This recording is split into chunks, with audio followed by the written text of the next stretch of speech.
모세가 야훼께 아뢰되 오 주여 나는 본래 말을 잘 하지 못하는 자니이다. 주께서 주의 종에게 명하신 후에도 역시 그러하니 나는 입이 뻣뻣하고 혀가 둔한 자니이다. 야훼께서 그에게 이르시되 누가 사람의 입을 지었느냐? 누가 말 못하는 자나 못 듣는 자나 눈 밝은 자나 맹인이 되게 하였느냐? 나 야훼가 아니냐? 이제 가라. 내가 내 입과 함께 있어서 할 말을 가르치리라. 아멘. 오늘 말씀의 제목은 하나님께서 찾으시는 사람입니다. 한번 따라 하실까요? 하나님께서 찾으시는 사람. 예전에 뉴스를 보는데 우리나라 중소기업에서 일할 사람을 구하는 것이 하늘의 별 따기다. 이 추운 겨울에 새벽부터 이제 고용센터 앞에 사람들이 줄을 서는데 일자리를 구하는 사람들이 아니라 일할 사람을 구하기 위해서 사장님들이 줄을 선다는 것입니다. 우리나라 실업자가 100만 명 시대라고 하는데요. 중소기업에서는 10만 개의 일자리가 비어서 사람을 찾고 있다는 거예요. 중소기업에 대한 어떤 편견과 힘든 일을 기피하는 현상이 만든 결과입니다. 기계를 돌려야 물건을 만들고 납품 일자를 맞출 수가 있는데 사람이 없으니까 기계를 돌리지 못하고 또 납품 일자를 맞추지 못하니까 오더가 끊어지는 것이죠. 그게 중소기업 사장님들의 고충이 이만저만이 아니라는 그런 뉴스였습니다. 저는 그 소식을 들으면서 예수님의 말씀이 생각이 나더라고요. 누가복음 10장 2절 말씀. 추수할 것은 많되 일꾼이 적으니 그러므로 추수하는 주인에게 청하여 추수할 일꾼들을 보내주소서 하라. 목자 없는 양같이 방황하는 무리들을 보시고 그들을 불쌍히 여기셔서 하신 말씀이죠. 일꾼이 필요하다는 것입니다. 여러분, 하나님께서는 사람을 찾으십니다. 왜? 하나님께서는 사람을 통해서 일하시기 때문이죠. 부르심에 순종하는 사람, 하나님 앞에 무릎을 꿇는 사람을 통해서 하나님의 뜻을 이루셨고 지금도 이루고 계시는 것입니다. 우리가 나중에 하나님 앞에 서게 될 때 하나님께서 우리에게 물으실 거예요. 사랑하는 아들아 딸아, 너가 이 영원한 나라를 위해서 무엇을 했느냐? 너가 나의 영광을 위해서 무엇을 하고 왔느냐? 그 물음에 대답할 것을 준비하는 사람이 지혜로운 사람인 것이죠. 저와 여러분 모두가 하나님의 나라와 영광을 위해서 귀하게 쓰임받는 삶을 살아가시기를 바랍니다. 하나님께서 찾으시는 사람이 되시기를 바랍니다. 하나님께서 찾으시는 사람은 어떤 사람일까? 첫째로 순종의 사람을 찾으십니다. 오늘 본문은 모세를 부르시는 장면이잖아요. 하나님께서 모세를 부르시는데 모세는 하나님의 부르심에 즉각적으로 순종하지 못합니다. 우리가 아는 것처럼 내가 무엇이라고 바로에게 가겠습니까? 나는 말을 잘하지 못합니다. 그러면서 보낼 만한 자를 보내소서. 하나님의 부르심을 거부하니까 하나님께서 모세에게 여러 가지 표적도 보여주시고 내가 너와 반드시 함께 할 것이라고 말씀도 하셨어요.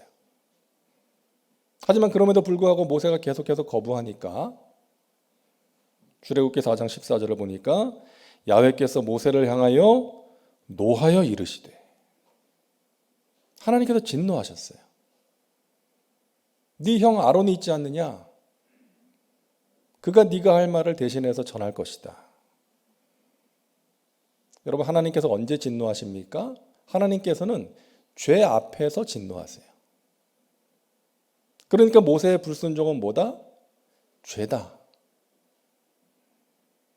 여러분, 모세의 거절은 겸손이 아니었습니다. 하나님께서 내가 너와 반드시 함께 할 거라고 말씀하시는데도 하나님의 부르심을 거절하는 것은 불신앙이요 불순종이었던 것입니다. 그래서 하나님께서 진노하신 거예요. 여러분, 하나님께서는 우리에게 여러 가지 방법으로 말씀하십니다. 예배 때 우리에게 말씀하시고 또 성경 말씀을 읽고 묵상할 때, 기도할 때 깨닫게 하시고 여러 가지 삶의 환경과 사건들을 통해서 깨닫게 하실 때가 있는 거 아니에요? 순간순간 깨닫게 하십니다.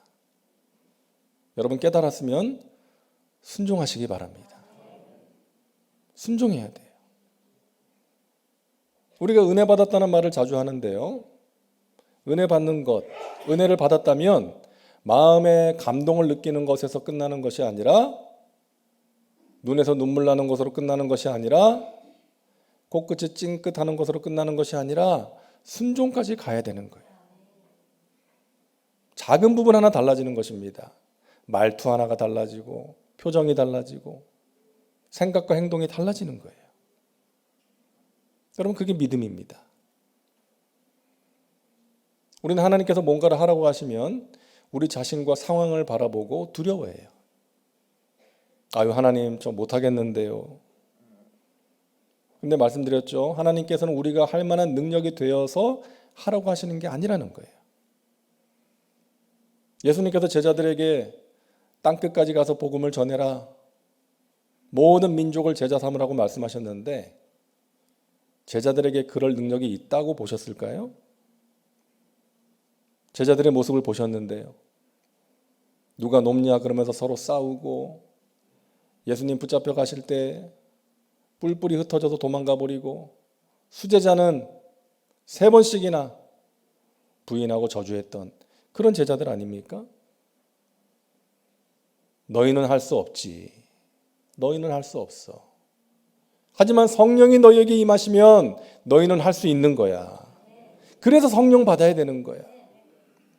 오직 성령이 너희에게 임하시면 너희가 권능을 받고 온 유다와 예루살렘과 온 유다와 사마리아와 땅까지 이르러 내 증인이 될 것이다.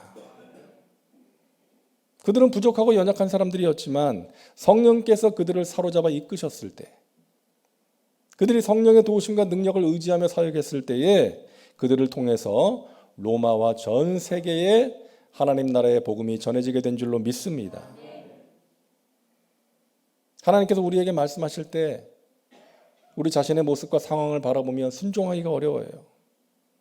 하지만 우리가 하나님을 의지하면서 성령의 도우심을 구하면서 순종의 걸음을 옮기면 하나님께서 도와주시고 필요한 것들을 채워주시는 것입니다.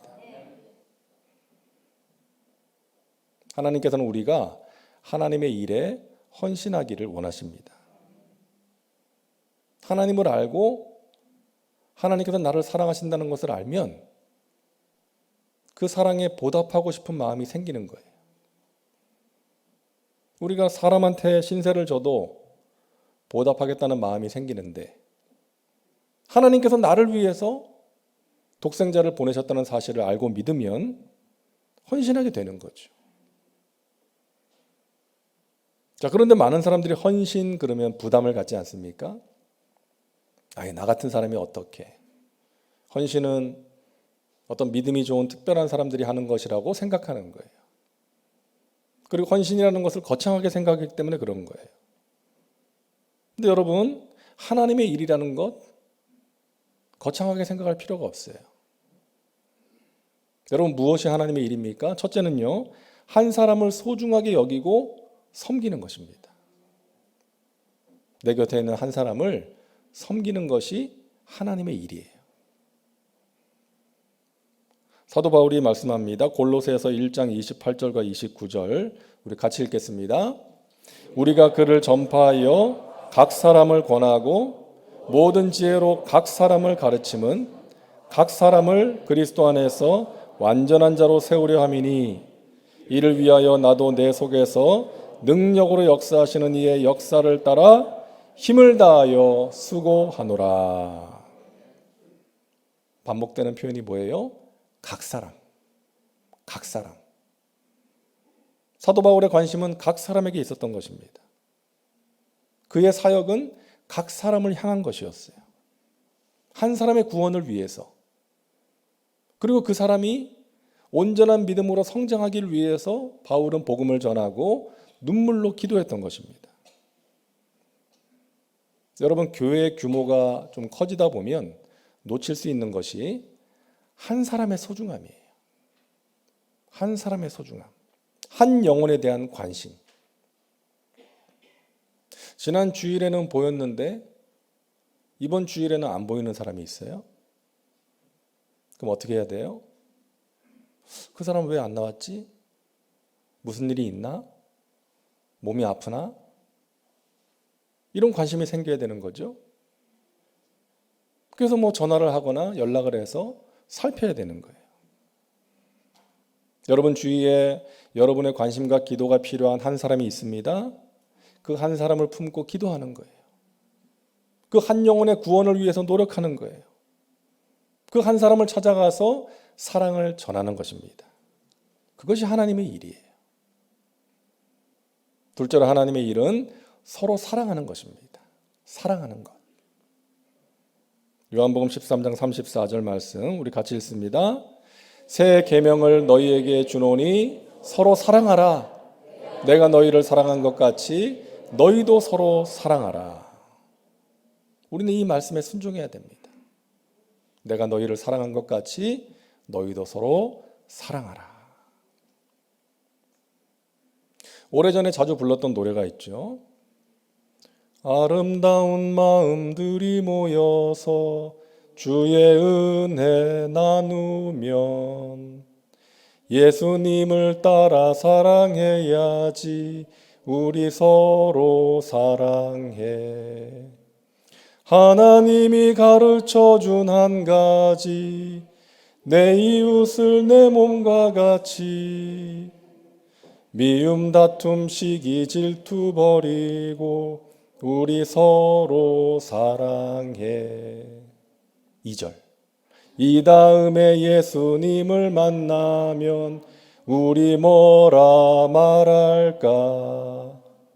그때에는 부끄러움 없어야지. 우리 서로 사랑해. 하나님이 가르쳐준 한 가지, 내 이웃을 내 몸과 같이.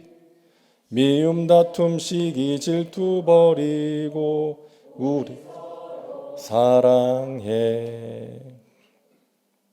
여러분, 이 가사가 참 은혜가 되지 않습니까? 오래전에 많이 불렀고 교회 학교 아이들이 많이 부르는 노래인데, 이 다음에 예수님을 만나면 우리 뭐라고 말할까? 그때에는 부끄러움 없어야지. 예수님 만났을 때 부끄러움이 없기 위해서는 우리가 서로 사랑해야 된다는 것이죠. 우리가 서로 사랑하지 못하는 것이 예수님 앞에서 부끄러운 일이라는 거죠. 교회 학교 꼬맹이들도 다 아는 거 아닙니까?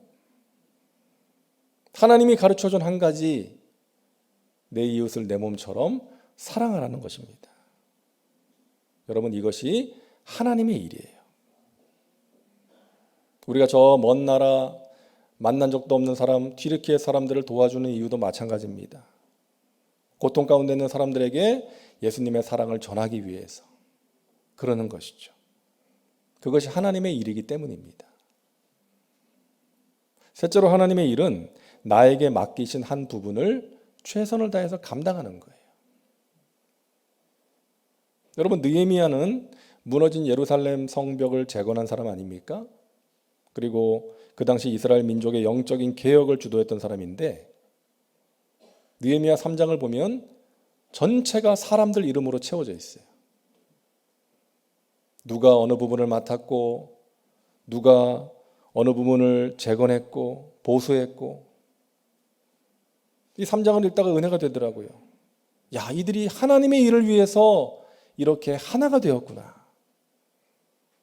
각자 자기가 맡은 자리에서 대적들의 방해에도 불구하고 멋지게 하나님의 일을 이루어냈구나. 여러분, 주님의 교회가 건강하고 든든하게 세워지기 위해서는 저와 여러분 모두가 각자의 자리에서 하나님께서 맡겨주신 그 일에 최선을 다해야 될 줄로 믿습니다.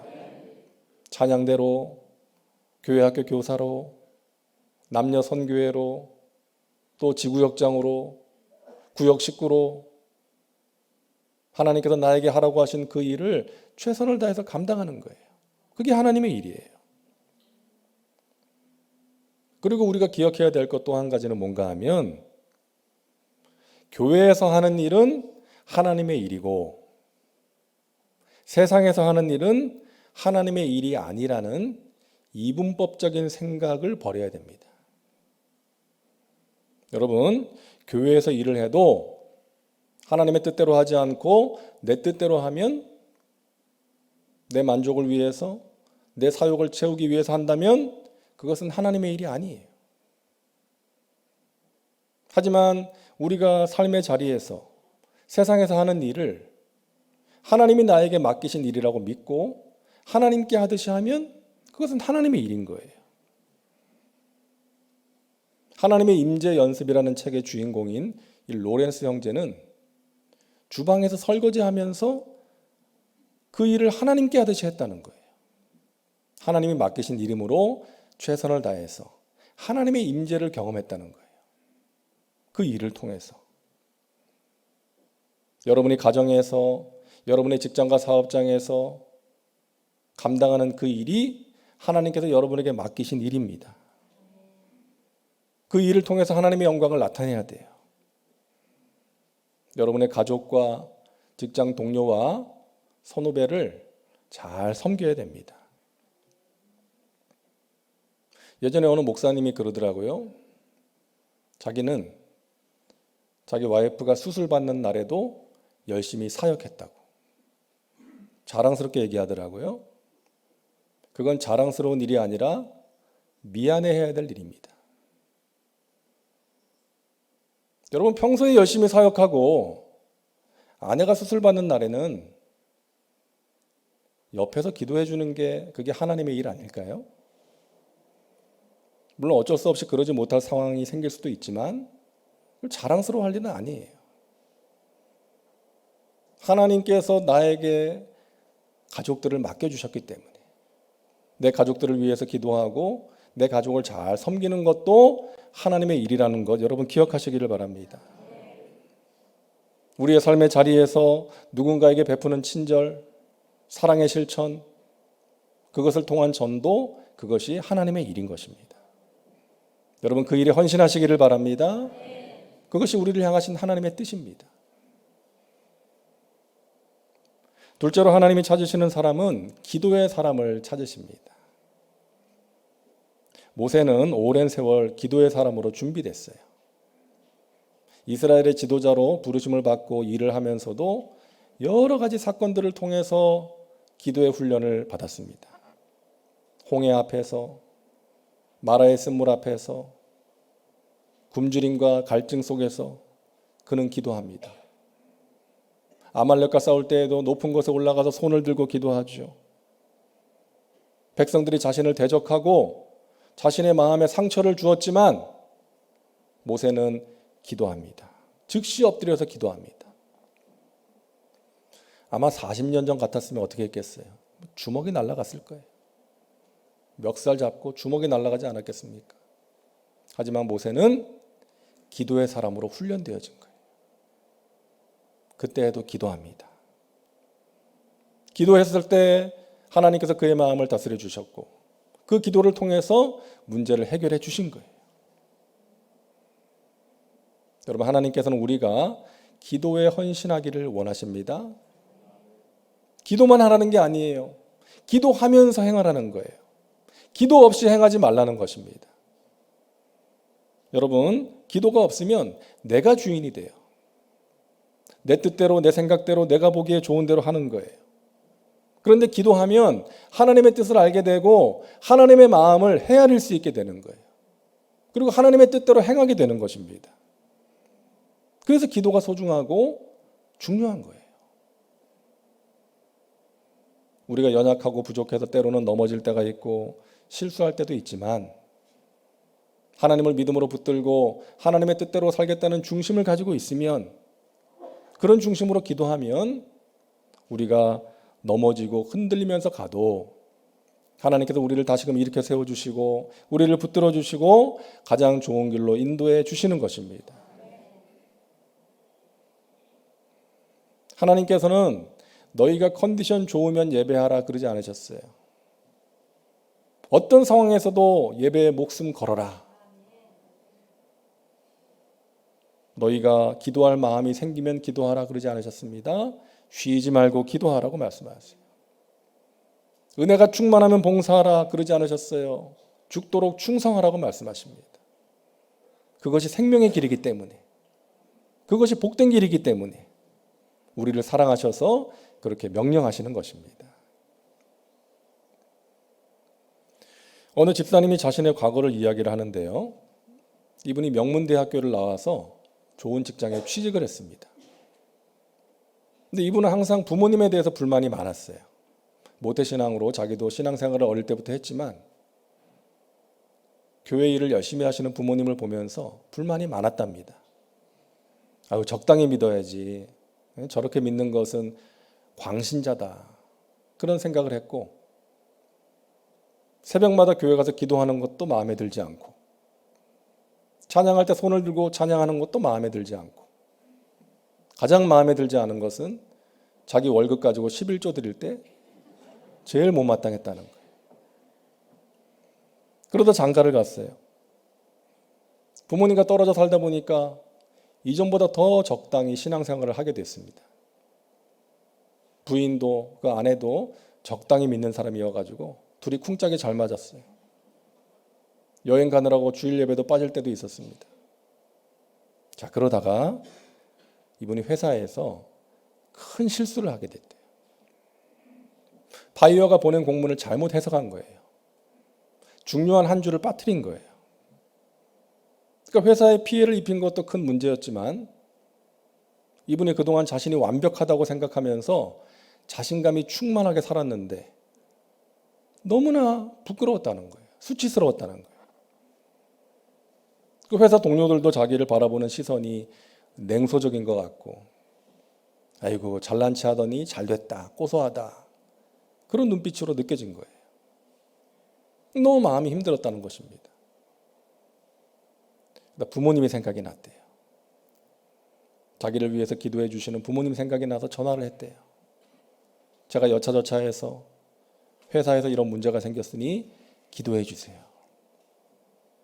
그리고 자기도 새벽마다 교회 나가서 간절하게 기도합니다. 하나님, 저를 도와주세요. 저를 좀 살려주세요. 하나님께서 그 부모와 그분의 기도를 들으시고 회사에서 잘못을 용서해 주고 다시금 계약서를 쓰는 걸로 마무리가 되었다는 것입니다. 있기가 힘든 일인데 그와 같은 일이 생겼다는 거예요. 하나님이 행하신 일이었어요. 그래서 그때까지 자기가 부모를 무시하고 부모가 드리는 기도를 무시했는데 그 부모님의 기도가 얼마나 큰 힘인지를 알게 되었고 자신도 그 일을 통해서 기도하는 사람으로 변화되었다는 그런 이야기를 들었습니다. 사랑하는 여러분, 여러분의 기도가 여러분의 자녀에게 영향을 끼치고 있다는 것 믿으시기 바랍니다. 영향을 끼치고 있어요. 지금 눈에 보이는 것 없고 귀에 들리는 것 없고 손에 잡히는 것이 없다 할지라도 하나님의 때에 하나님의 방법으로 여러분의 기도에 응답하신다는 것을 믿으시기를 바랍니다. 문제를 기도로 돌파하시고 그 경험을 통해서 기도의 능력을 체험하는 믿음의 사람, 기도의 사람들 되시기를 주님의 이름으로 축복합니다. 셋째로 하나님이 찾으시는 사람은 작은 일에 충성하는 사람을 찾으십니다. 하나님이 모세를 부르셨을 때 모세가 말을 잘 못한다고 하면서 주저하니까 그의 형 아론을 붙여주시죠. 아론은 형입니다. 근데 모세의 지시를 받고 모세의 말을 대신 전하는 일을 해야 되는 거예요. 모세가 대통령이라면 아론은 청와대 대변인인 거예요. 근데 여러분, 아론은 하나님의 부르심 앞에서 자기가 형이라는 것을 문제 삼지 않습니다. 자존심 내세우지 않습니다. 동생에 비하면 작다고 여길 수 있는 그런 일이었지만 그 일에 충성합니다. 하나님께서 자신에게 맡겨주신 일이었기 때문이에요. 그런 아론을 하나님께서 이스라엘 첫 번째 대제사장으로 세우셨습니다. 우리 교회의 좋은 모습을 여러분께 소개할게요. 우리 교회의 좋은 모습. 여러분, 교육자 세계는요, 선후배가 철저한 편입니다. 제가 오래전에 사역을 하면서 그 교육자 세계에 있는 서열 문화를 경험했잖아요. 어떤 때는 무서워요. 제가 신규 교육자 시절에 이제 교육자들 회의를 하는데 제가 한참 이야기를 듣다가 이제 의견을 한마디를 얘기했거든요. 짧게. 근데 그 당시 총무 목사님이 저한테 그러는 거예요. 신규가 뭘 한다고 말을 해? 제가 충격을 받았어요. 충격을. 그래서 그때부터 제가 말을 안 했어요. 그때 또 왜 이렇게 말이 없냐고. 어떻게 하라는 거야? 그런 문화가 있어요. 그리고 뭐 요즘은 그런 게 없어졌습니다. 많이 없어졌는데 옛날에 그런 거 있었잖아요. 또 뭐 서열별로 또 자리를 앉게 하고. 근데 여러분, 우리 교회는 그러지 않습니다. 여러분 아셨어요? 교구실 여러분 들어가시면 교구장은 바뀌었지만 자리는 똑같다는 거 아십니까? 여러분들을 위해서. 여러분들 헷갈리시니까 자리 그때마다 바뀌면. 그러니까 여러분들 헷갈리지 않고 찾아올 수 있도록 교구장은 바뀌었지만 자리는 그대로예요. 그리고 여러분, 우리 교회는요, 후배가 설교할 때 선배가 찬양 인도합니다. 아셨어요? 이런 일이 별로 없어요. 보통 후배가 찬양 인도하지. 후배가 설교하는데 선배가 찬양 인도하는 경우는 거의 없어요. 근데 우리 교회는 그렇게 하고 있어요. 항상 그런 건 아니지만 이제 순서대로 돌아가다 보면 그런 경우가 종종 있어요. 여러분 본 적이 없으세요? 새벽에 나오면 보실 수 있습니다. 새벽에 나오면 찬양할 때 이제 그런 일들이 종종 있어요. 제가 하라고 시킨 게 아닌데 그렇게 하고 있더라고요. 감사하더라고요. 우리 장로님들, 장로회장을 하신 분이 그 후에 부서에서 섬기기도 하시죠. 내가 장로회장까지 했는데 어떻게 교회 학교 부장 장로를 하느냐, 어떻게 내가 위원장을 해, 그러지 않고 내려가서 섬기는 거예요. 그리고 우리 장로님들이 찬양대에서 이렇게 찬양으로 봉사하는 모습도 얼마나 좋은지 모르겠어요. 어떻게 보면 당연한 건데, 그죠? 낮아져서 섬기는 것이 당연한 건데 그게 안 되니까 문제 아닙니까? 근데 우리 교회는 낮아져서 섬기는 모습이 있어서 너무나도 감사하다는 거예요. 여러분, 교회에 서열 문화가 있으면 안 됩니다. 물론 선배를 존중하고 따라야죠. 교회의 질서가 필요하죠. 하지만 그것이 위아래의 개념은 아니라는 거예요. 그렇게 되면 안 된다는 것입니다. 여러분, 직분이 계급이 되면 안 됩니다. 교회의 모든 직분과 조직은 사랑과 섬김을 위해서 존재하는 거예요. 여러분 꼭 기억하시기 바랍니다. 그것이 예수님의 가르침이잖아요. 우리가 예수님 가르침대로 살아야죠.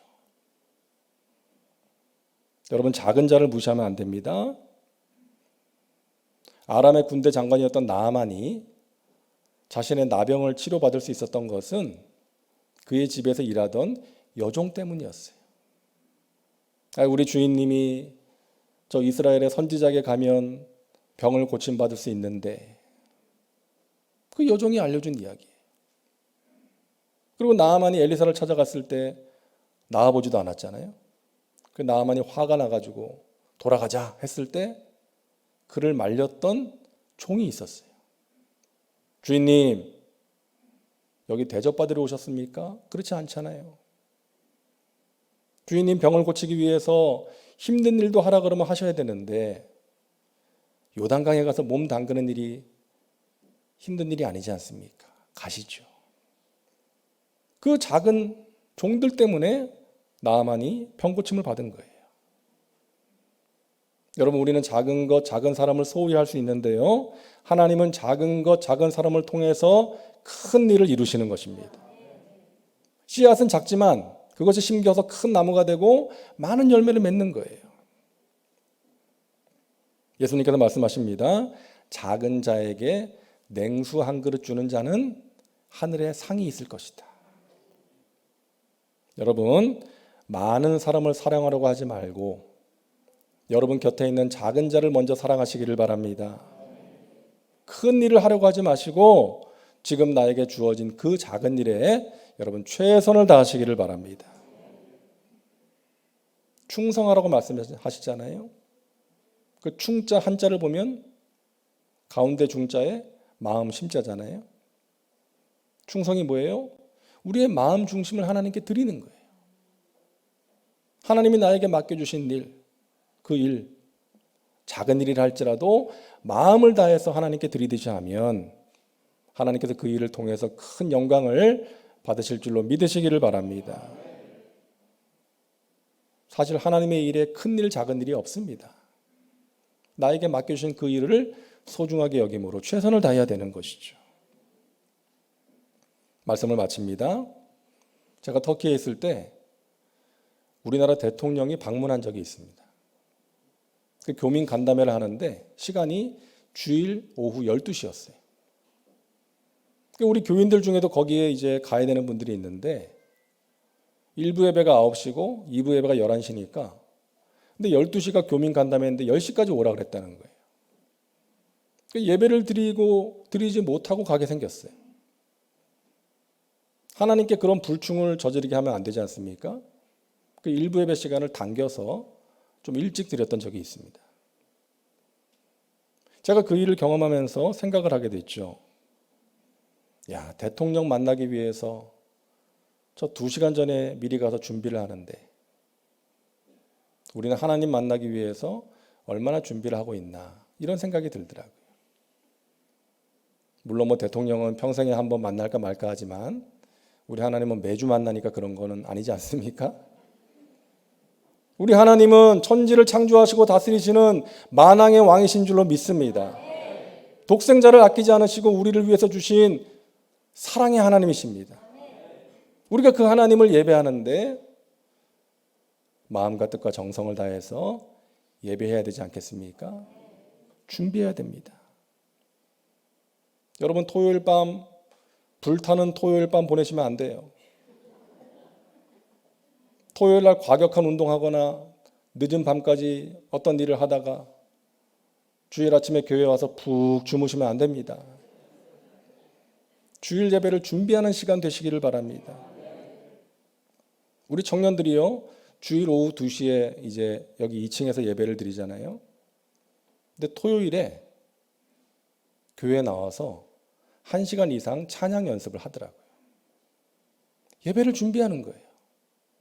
얼마나 이쁜지 모르겠어요. 여러분, 우리 교회 미래 소망이 있습니다. 그런 청년들이 있어요. 그래서 올해는 저 2층 성전, 우리 청년들이 예배드리는 성전을 좀 리모델링 해야 되겠습니다. 우리는 이렇게 3층에서 좋은 LED로 이렇게 보고 있는데 지금 아마 2층에서 예배드리시는 분들은 제 얼굴이 흐릿하거나 좀 어둡게 보이실 거예요. 그 스크린에 띄어서 보고 있는데 그래서 우리 2층에서 예배드리는 그 분들, 특별히 우리 청년들 예배 공간을 좀 우리가 개선해 줘야 되겠다. 장의자가 썩어서 냄새가 난다 그러더라고요. 교체해야 되겠습니다. 여러분 계획이 세워지면 말씀을 드릴 테니까 여러분 십시일반 꼭 동참해 주시기를 주님의 이름으로 부탁을 드립니다. 여러분 하나님께서 찾으시는 사람 되시기를 바랍니다. 순종과 기도와 충성의 사람 되셔서 하나님의 은혜를 누리시고 하나님의 나라와 영광을 위해서 귀하게 쓰임받는 복된 삶을 살아가시기를 주님의 이름으로 축원합니다. 기도합니다. 좋으신 하나님, 우리를 사랑하시되 끝까지 사랑하시는 하나님 감사합니다. 우리가 순종의 사람, 기도의 사람, 충성의 사람 되게 하셔서 하나님의 은혜를 풍성히 누리고 나누며 하나님의 나라와 영광을 위해서 귀하게 쓰임받는 복된 삶을 살게 하여 주시옵소서. 예수님의 이름으로 기도하옵나이다. 아멘.